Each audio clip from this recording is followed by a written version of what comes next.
नमस्कार, मैं शालिनी और आप देख रहे हैं केकेएन न्यूज, जो आपको निष्पक्ष सच्ची खबरें सबसे पहले केकेएन न्यूज पर मिलती है।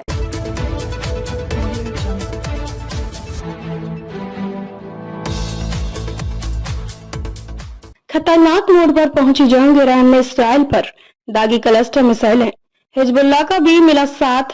देखें ताजी अपडेट। इसराइल और ईरान के बीच जंग खतरनाक मोड़ ले चुकी है। इसराइल ने ईरान के परमाणु ठिकानों पर बमबारी की, जिसमें अराक, नतांज और खोंडब हैवी वाटर रिसर्च साइट के इलाके शामिल थे।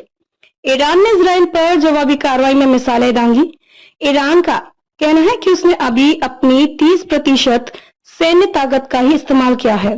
यूएनएससी इस तनाव पर चर्चा के लिए फिर इकट्ठा होगा। इसराइल और ईरान के बीच छिड़ी जंग ने अब और खतरनाक मोड़ ले लिया है।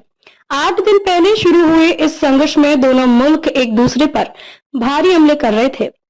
गुरुवार की रात इसराइल ने ईरान के परमाणु ठिकानों पर बमबारी की, जिसमें अराक, नतांज और खोंडब हैवी वाटर रिसर्च साइट के आसपास के इलाके निशाना बने। इसके बाद ईरान ने भी जवाबी हमला किया। इजरायली सेना ने गुरुवार को बताया कि ईरान कम से कम एक ऐसी मिसाइल दागी जिसमें छोटे छोटे बम क्लस्टर मिसाइलें थे, जिनका मकसद नागरिकों को ज्यादा नुकसान पहुंचाना था। यह इस जंग में क्लस्टर मिसाइल के पहले इस्तेमाल का दावा है। नागरिक इलाकों में फटे बम। इजरायली सेना के अधिकारियों ने इस बारे में और कोई जानकारी नहीं दी। हालांकि इजरायली न्यूज चैनलों के हवाले से बताया गया है कि मिसाइल मध्य इजराइल के ऊपर करीब 4 मील 7 किलोमीटर की ऊंचाई पर फटी, जिससे इसके अंदर मौजूद करीब 20 छोटे बम 5 मील 8 किलोमीटर के दायरे में बिखर गए।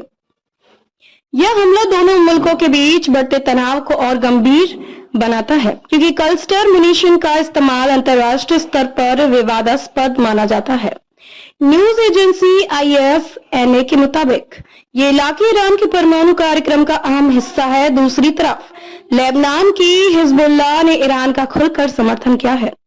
हिजबुल्लाह के उपनेता शेख नईम कासिम ने इजराइल और अमेरिका को ललकारते हुए कहा कि ईरान का परमाणु कार्यक्रम शांतिपूर्ण है और इसका मकसद राष्ट्रीय विकास है। द जेरूसलम पोस्ट के हवाले से उनकी स्पीच में कहा गया, ईरान के खिलाफ वैश्विक विरोध उसकी परमाणु महत्वाकांक्षाओं की वजह से नहीं, बल्कि उसके विश्वास, ज्ञान और आजादी के रुख की वजह से है, जो मजलूमों को ताकत देता है। संयुक्त राष्ट्र में आपात बैठक पिछले शुक्रवार को इजराइल के हमले के बाद संयुक्त राष्ट्र सुरक्षा परिषद UNSC की आपात बैठक हुई थी। अब ईरान ने रूस, चीन और पाकिस्तान के समर्थन से एक और बैठक की मांग की है। UNSC आज फिर इस तनाव पर चर्चा के लिए इकट्ठा होगा। वाशिंगटन के एक ईरानी मानवाधिकार समूह के मुताबिक ईरान में अब तक 639 लोग मारे गए हैं, जिनमें 263 आम नागरिक हैं, जबकि 1300 से ज्यादा लोग घायल हुए हैं। जवाबी कार्रवाई में ईरान ने इसराइल पर करीब 400 मिसाइलें और सैकड़ों ड्रोन दागे, जिससे इसराइल में 24 लोग मारे गए और सैकड़ों घायल हुए। AP की रिपोर्ट के अनुसार ईरान की मिसाइलें इसराइल में एक मेडिकल बिल्डिंग और आसपास के अपार्टमेंट्स पर गिरी, जिससे भारी नुकसान हुआ। ईरान के IRGC कमांडर मोहसिन रजई ने कहा कि नतांज, हसफहान, खंदाब और अराक जैसे परमाणु ठिकानों की सामग्री को हमलों से पहले सुरक्षित जगहों पर पहुंचा दिया गया था। ताज़ा खबरों के लिए केकेएन न्यूज पेज को फॉलो करें और लाइक करें और सब्सक्राइब करें। बेल आइकन दबाना ना भूलें। अगर आप हमें फेसबुक, ट्विटर, इंस्टा के माध्यम से देख रहे हैं तो फॉलो, कमेंट करना ना भूलें।